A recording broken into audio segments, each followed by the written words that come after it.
Hi, ഒരു കഥ ചൊല്ലട്ടമ്മ. കുറച്ച് മുന്നേ നടന്നിട്ടുള്ളൊരു കഥയാണ്.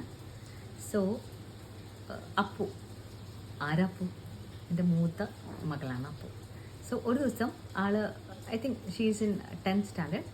അപ്പോൾ ഓടി വന്നിട്ട് എൻ്റെ അടുത്ത് ഭയങ്കര എക്സൈറ്റഡ് ആണ് കേട്ടോ, ഭയങ്കര ഹാപ്പി ചിരിച്ചിട്ട് ഓടി വന്നിട്ട് എൻ്റെ അടുത്ത് അമ്മ എൻ്റെ സ്റ്റാറ്റസ് കണ്ടോ എന്ന് ചോദിച്ചു. അപ്പോൾ ഞാൻ പറഞ്ഞു കണ്ടില്ല. അപ്പോൾ എടുത്തു നോക്കി എന്ന് പറഞ്ഞു. അപ്പോൾ ഞാൻ വിചാരിച്ചു എന്താണോ കുട്ടിക്ക് എന്തോ സംതിങ് ഭയങ്കര എക്സൈറ്റ്മെൻറ്റിലുള്ള സന്തോഷമുള്ള എന്തോ സംഭവം കുട്ടി ഇട്ടിട്ടുണ്ട്. അപ്പോൾ ഞാനത് മിസ് ചെയ്തിട്ടുണ്ട് എന്ന് ചോദിച്ചിട്ട് ഞാൻ പറഞ്ഞു ഓക്കെ നോക്കട്ടെ എന്ന് പറഞ്ഞു. ഞാനത് എടുത്ത് നോക്കിയ സമയത്ത് അതിൽ എഴുതിക്കുകയാണ് do you believe in fairy, ഒരു question mark, and I do believe and I have one at home and I call her Mo എന്ന് പറഞ്ഞു. സോ സത്യം പറഞ്ഞാൽ എനിക്ക് ഭയങ്കര സന്തോഷമായി. നമ്മളൊരു സൂചിപ്പിക്കണ മെസ്സേജാണല്ലോ. അപ്പോൾ ഞാൻ ഒത്തിരി എന്നെ ഒരു ഫെയറി ആയിട്ടാണല്ലോ ഇവരൊക്കെ കാണണേന്ന് കണ്ട് ഭയങ്കര സന്തോഷമായിരുന്നു.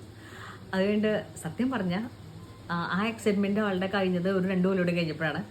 2 കൊല്ലം കഴിഞ്ഞപ്പോഴാണ് കുട്ടി റിയലൈസ് ചെയ്തത് എന്ത് ഫെയറീസിലും വിച്ചസ് ഉണ്ടാവുമെന്ന്. ആ ഏജ് അങ്ങനെയാണല്ലോ. സോ എനിക്കൊരു വിച്ചസ് ആയിട്ടേ പറ്റുള്ളൂ ആ സമയത്ത്. സോ അതാണ് ഒരു ചെറിയ സ്റ്റോറി.